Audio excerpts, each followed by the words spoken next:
Alright, YouTubers, here's the completion of the rack. Well, it still has to be coated yet.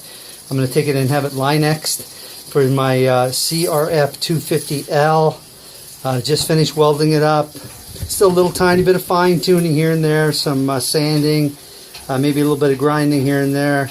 But other than that, it's pretty much finished. Just the beautification process, and it's strong. And anyway, this is it.